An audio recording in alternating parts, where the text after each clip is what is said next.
Please stand for flag salute. I pledge allegiance to the flag of the United States of America and to the republic for which it stands, one nation, under God, indivisible, with liberty and justice for all. Okay, thank you very much for that. If I could I get a motion to approve the meeting agenda? I'll motion. I guess, second. Thanks, Randy. Any discussion? All those in favor?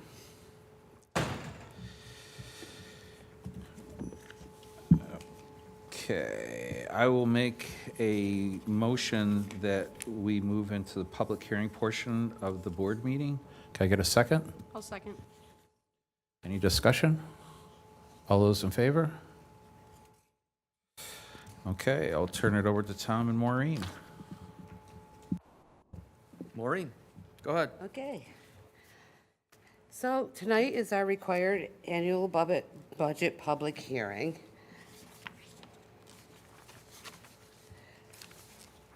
We are moving down the timeline. We're getting closer to the end of the process. If you look, basically over here, this is next Tuesday, the vote.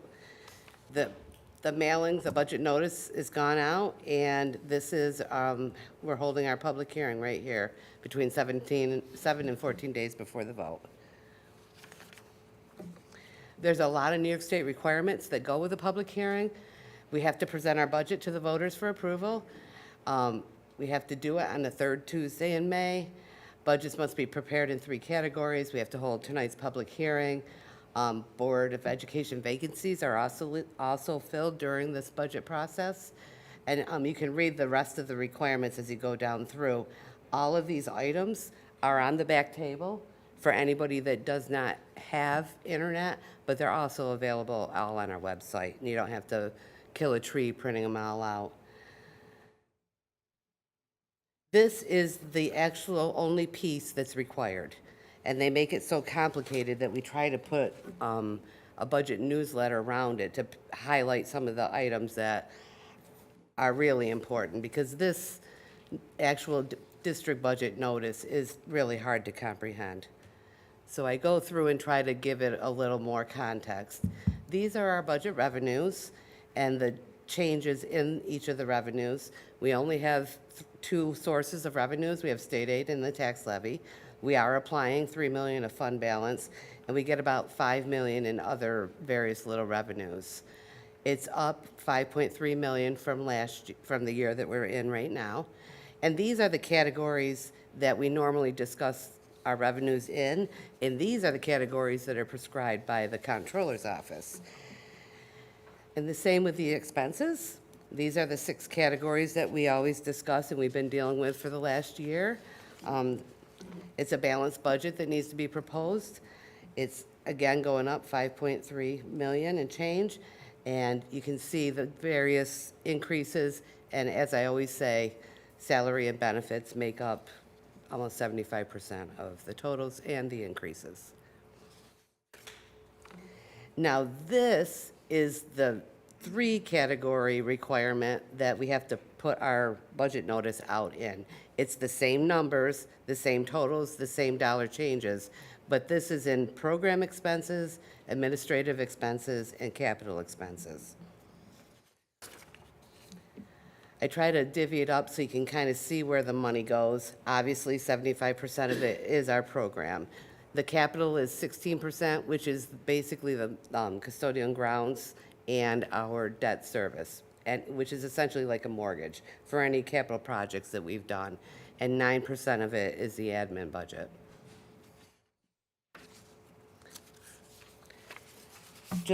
I like to revisit every year that we have stopped declining in enrollment, and we seem to be just holding our own.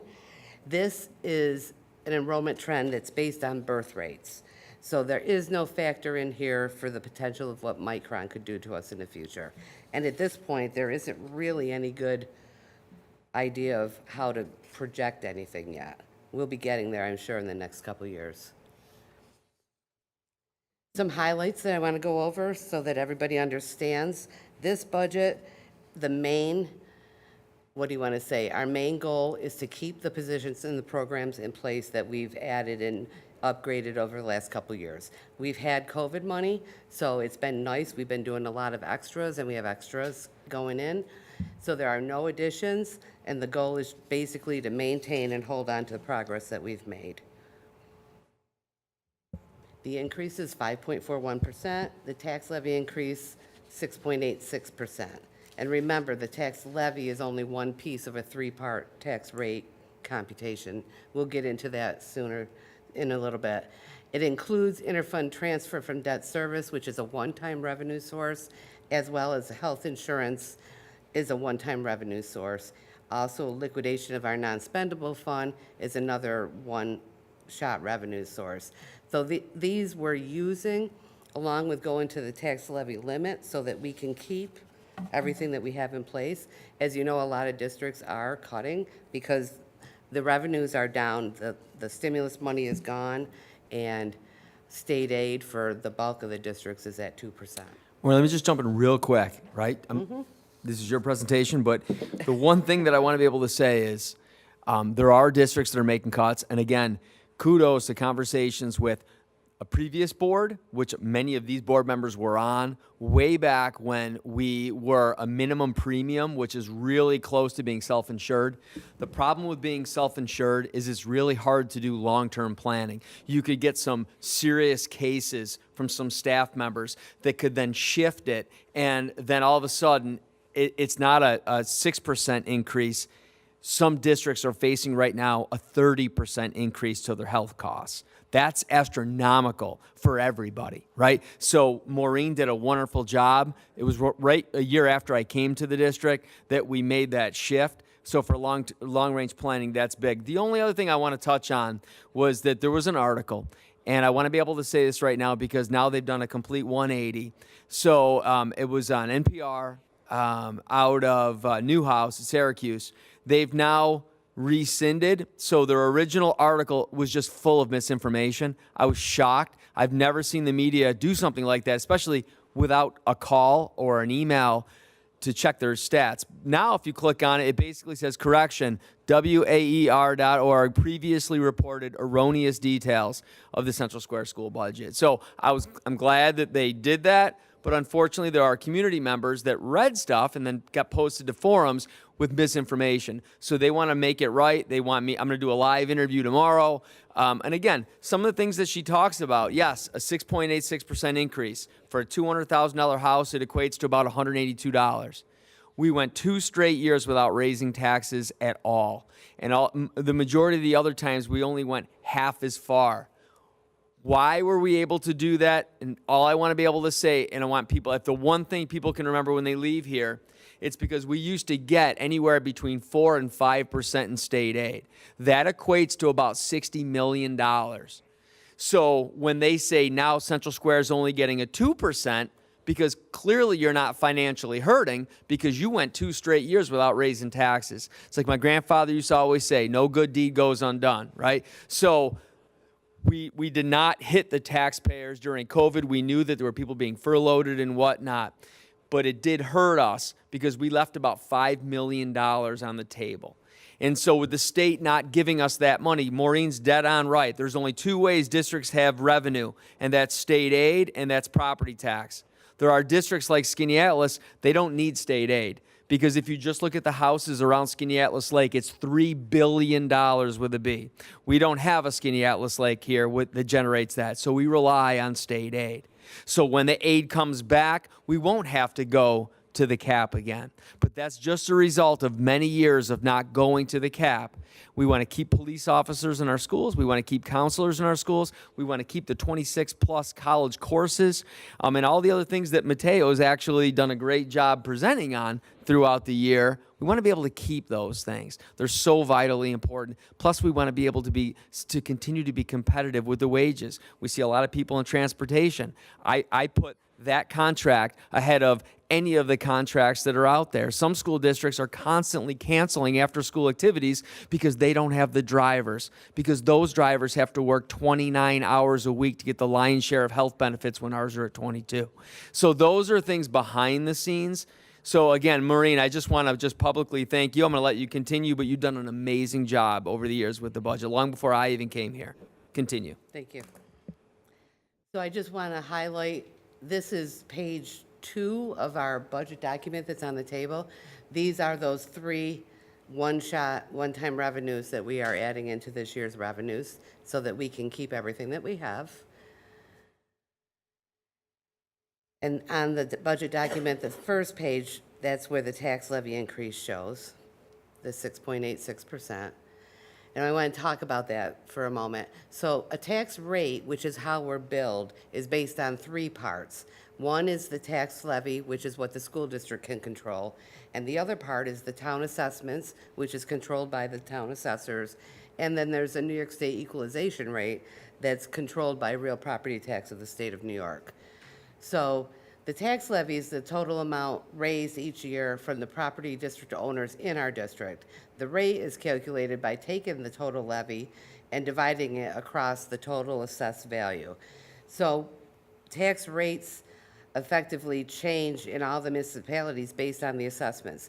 So when we put out our, what could potentially be the tax rate increase, it's really only taking into effect one of those 3 factors. So if you look at this, the line, this side, the April budget, this is what we have been estimating based on the only piece we know. We're assuming that town assessments and equalization rates remain the same. If you look over here, this is what really happens in August. So you can see it's always much lower than what we project, based on the fact that we don't know what the new assessments are. So there's no way we can go out and say it's any less because we have nothing else to base it on, but it truly does end up being less every year. Oh, yeah. Oh, absolutely. So on a $100,000 home, the 6.86% is essentially $92 per 100,000. The one thing I want to show is the full value tax rates across our county. This is us in the yellow. Oh, sorry, I want to go back. We're here in the yellow. So 1, 2, 3, 4 school districts are ahead of us, and basically 2 are essentially with us. So there's only 2 other school districts in the county that have a lower tax rate than we do. So we get a good product for our money. And this I like is, it's basically our full value tax rate across the years. And I like this because it shows that when you assess to the property tax cap, that's a formula that is supposed to keep your full value intact. It really does work because we've done the property tax cap these years, but then when we started doing the zeros and the halves, that's why we're losing tax rate and we're losing money as we go through and don't do the full property tax cap value. Also on the vote, besides the budget, is proposition number 1. We will have a transportation vehicle proposition number 2, and we were very careful. They read diesel gas. We want to make sure everybody understands that there is no electric buses on this package. Yes. And I mean, I know a couple of you saw the presentation I made with the EV buses, so that is still not happening with our district. There's a lot of reasons for that. That's another whole presentation. And then we have the library proposition number 3. Essentially, there's laws that state that if the library wants to assess more taxes, they can, quote, kind of ride on the shirt tails of the school district vote. So we always bring them on if they want to increase their taxes, but this is not money that's coming to the school district, nor are we levying this tax. There are 3 seats on the Board of Education that are up for election, and we have 3 candidates. So we essentially don't have any competition, so thank you everybody who is running, because it's kind of a thankless job and the pay is really bad. And so we like to throw a little good news in here, kind of like, what are we getting and how good are we, what are we doing with our money? Just some achievements this year. Our 8th grade team at the middle school came in third in the county-wide Battle of the Books. They were team tactical readers. Our National Honor Society inducts another 34 members. That's a great number, and these are basically juniors. And the ceremony is great because the seniors that are in there introduce a junior. It's really nice to be a part of that.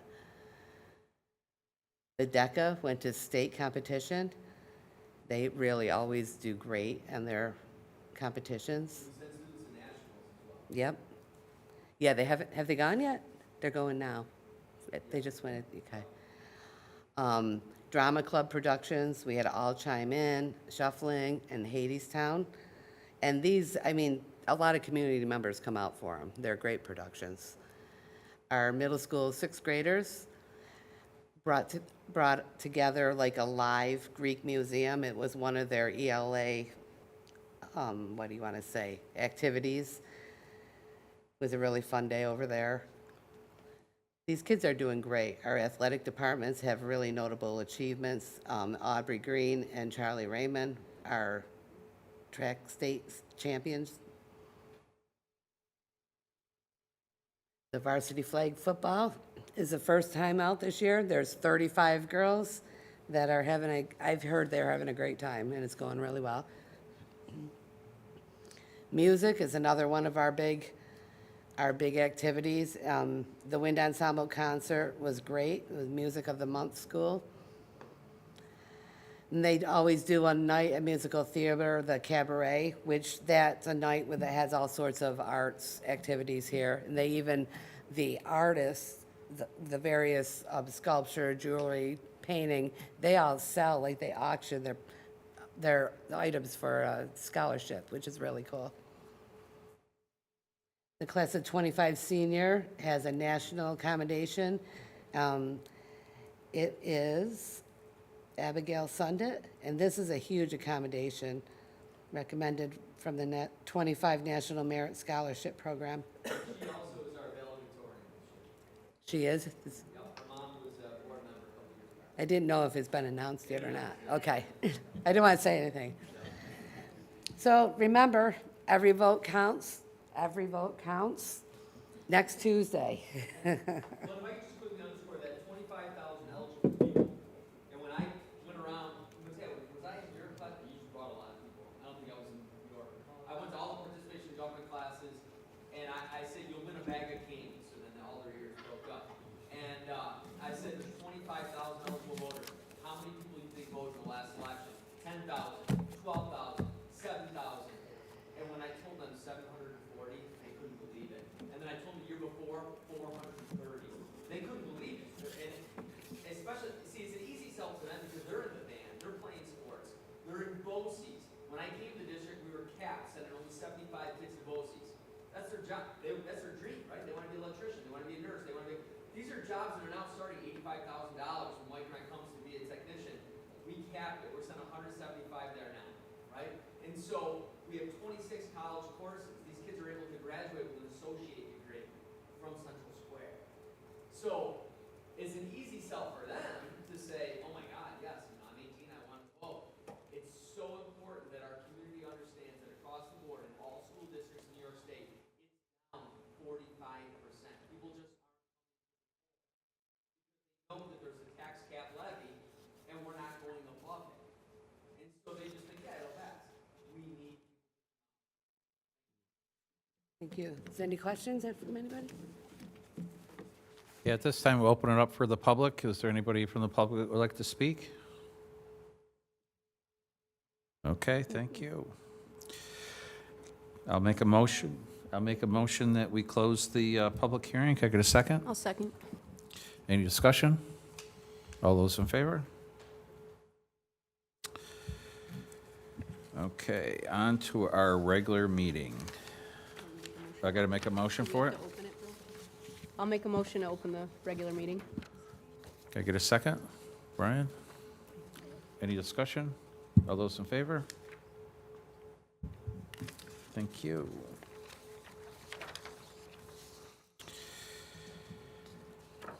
Okay, I will make a motion that the Central Square Central School District, there's no, Is there any? is there any blue cards? No. No blue cards? All right. Sorry, I'm ahead of myself. Thanks, that's why I like having her by my side. Again, I'll make the motion that the Central Square Central School District Board of Education hereby move into executive session to discuss the matter leading to the tenure of 3 particular people and matters leading to the appointment of 2 people with action to follow. Can I get a second? I'll second. Any discussion? No. All those in favor? So this will be very quick.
Okay, I will make a motion to return to open session.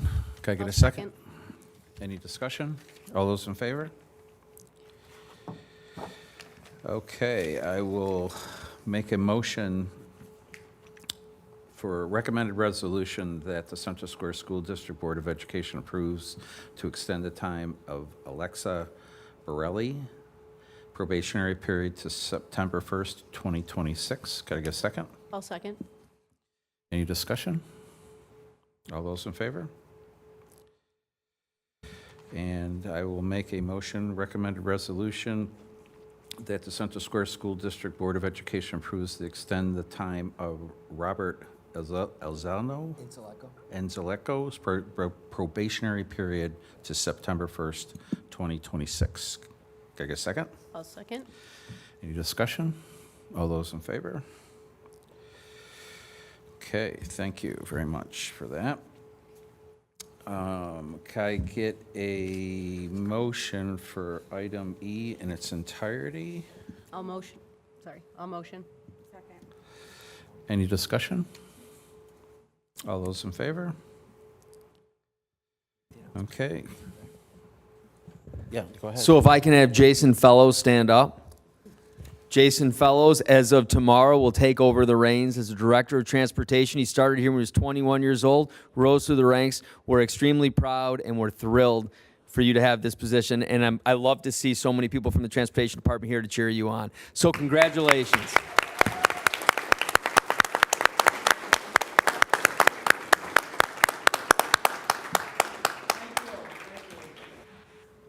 And also, we would like Caitlin Lenzatella to stand up.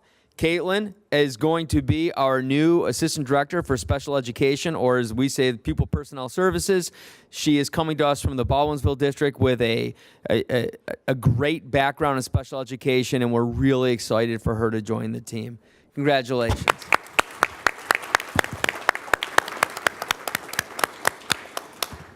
Yep, congratulations. Could I get a motion for item F in its entirety?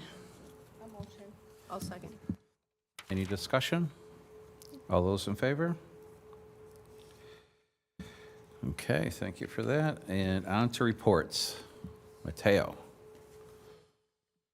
All right. Congratulations to the following junior awards recipients on being hand-selected by teachers to be recognized on their knowledge and skills in a certain subject. Hannah O'Neill in art, Avery Sheehan in business, Alyssa Revenow in English, Abigail Fazzino in math, Jocelyn Georges in instrumental music, Eli Connor in vocal music, Ryan Fleischman in boys PE, Mila Witowski in girls PE, Jacob Brame in science, Chloe Holland in social studies, Evan Peck in technology, and Avery Ford in world languages. Congratulations to this year's graduating class's top 5 students on being acknowledged for their dedication and hard work in school. Abby Sundet is our valedictorian. Zach Card is our salutatorian. Autumn Quill and Gianna Rabia are tied for our laureate, and Delana Humphrey is our superintendent's honor. Miss Bergman and 29 of her Ceramic 2 students went to the Everson Museum of Art to compete in feats of clay. This was the 36th annual ceramic art competition with 33 local schools in attendance. The events were cylinder stack, mug production, no hands throwing on the wheel, blindfolded throwing on the wheel, pot put, and hand building using coils. We tied for 14th place, and senior Gianna Rabia was presented with the Syracuse Ceramic Guild Senior Award. This year, the music department is proud to be sending 21 students to NYSMA's band auditions and 22 students to NYSMA's vocal auditions at Mexico High School. NYSMA Solo Festival provides students the opportunity to be judged and scored for how well they perform a solo, sight head and perform their scales or rudiments in the case of percussion. Depending on how well they score, they may be able to earn a seat with an area all-state ensemble, NYSBDA, or a conference all-state ensemble in the areas of vocal and instrumental music. Good luck to them all. Congratulations to Will and Zach Card on placing top 20 in their team event at the DECA International Career Development Conference. This is a huge accomplishment, as this means that they placed top 20 in the whole world. Congratulations to our school's esports team on making it to championships at Elite Gaming, and to our Overwatch 1 team on taking the title of champions for the 3rd season in a row. Congratulations to junior Avery Sheehan, our school's varsity girls lacrosse goalie, on her 100th career save in her first game of the season, and even more impressively, her 200th career save obtained in a game more recently. Congratulations to senior Hannah Reichert, our school's varsity girls lacrosse midfielder, on her 300th career point. Congratulations to junior Charlie Raymond on setting a new varsity outdoor track and field school record in the 1600 meter with an impressive time of 4 minutes and 23 seconds. He beat Chuck Hackenheimer's 27-year-old 1600 meter record by 3 seconds. Student government's blood drive with the American Red Cross was successful and even exceeded the club's goal, collecting a total of 38 units. Because of senior Shelby Nickerson's efforts as the student blood drive coordinator, she will be receiving a $1,000 scholarship from the American Red Cross. And lastly, our school's annual talent show run by the student government will take place on Wednesday, May 28th. The talent show will display the unique gifts of students of all grades at Paul V. Moore. And I am excited to announce that the theme this year will be Wicked, inspired by the hit 2024 movie. Oh, and then just a follow-up from when I met with you and Miss Phillips. Me and Abby Tetral did work together to send out a message to those participating in Senior Assassin and just made them all aware to make wise decisions when playing. Thank you. And that's all for me. Well, again, because of our amazing student board rep, he just knocked mine in half right out. Which is perfect. I'll go ahead of you, Tom. So Go ahead, go ahead. Just really, anything for the board members to report? I did sign the letter that I passed out to the governor, to Will Barkley, and to Chris Ryan, voicing the displeasure of the 2% budget that was signed. So I did sign that, and Pearl was nice enough to send that out in the mail. Other than that, All right, here we go. Great job to Maureen Ladd, our business manager, and Ted Love, our director of technology, for saving the district $152,000 by ordering the Chromebooks before the tariff prices went into effect. So basically, there were only 5,000 of the Chromebooks that were on the bid nationwide, and we were able to get all the ones that we needed at the old cost. It would have costed $152,000 more. So that's just huge foresight, and it was quick action in getting that in. I made sure I did not tell any of the other superintendents that they were doing this to make sure we got those. So again, Maureen is the best at what she does, and Ted Love is the best at what he does with technology. The blood drive, I don't need to go into that. I just want to give another shout out to Shelby Nickerson. Great job, Mateo, and receiving the $1,000 scholarship for her efforts. It's fantastic. Good news for the music department. In April, the Central Square varsity winter guard and the Central Square High School winter drumline traveled to Dayton, Ohio to perform and compete in the Guard Percussion World Championships. Both ensembles performed outstanding in the finals. Congratulations to all of them. On Tuesday, April 22nd, the sounds of jazz were heard from Central Square Middle School, as both middle school and high school instrumental and vocal jazz ensembles performed in their concert for entertainment for family and friends.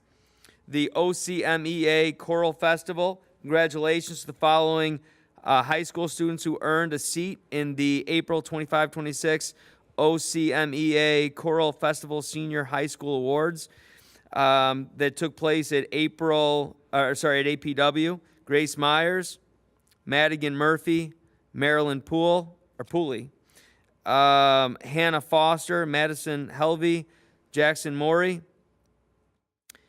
Dalton Brammer, Landon Stevens, and Dylan Wick.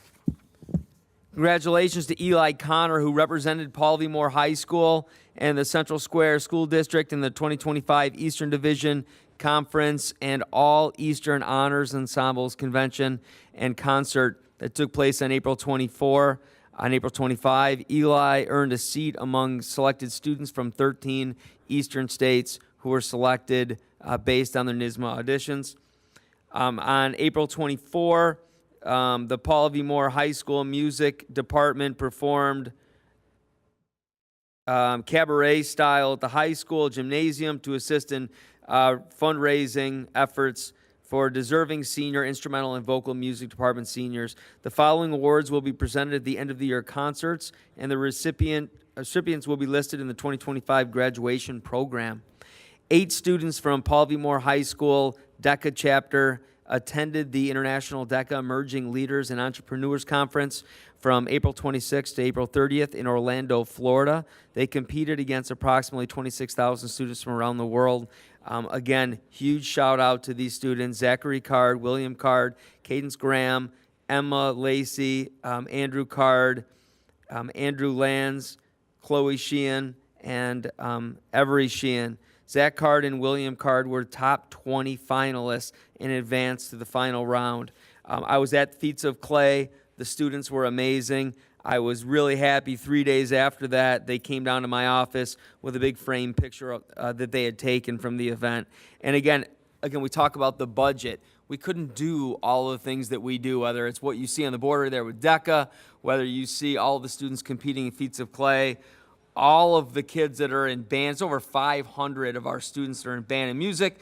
2 years ago, it was the average GPA of a student that play in the high school that played an instrument that was in chorus or band was a 94.5, right? So all of that plays an equal role. Again, congratulations to Susanna Hipp, senior at Paul V. Moore High School. Susanna was chosen as the winner of this year's New York State Percussion Circuit Scholarship. Susanna has been involved in Winter Drumline for the 3 years and in the Red Hawk Regiment Marching Band for 5 years. Congratulations, Susanna, on this amazing accomplishment. Again, it's just a testament to all the hard work our students put in, but also to all of our instructors and our teachers and what they do on a daily basis. That concludes my report. Great, fantastic, thanks. Can I get a motion to accept item H in its entirety? I'll motion. Get a second. Any discussion? All those in favor? Can I get a motion for adjournment? I'll motion. Second? Lori? Any discussion? All those in favor? We're done. Thank you, everybody.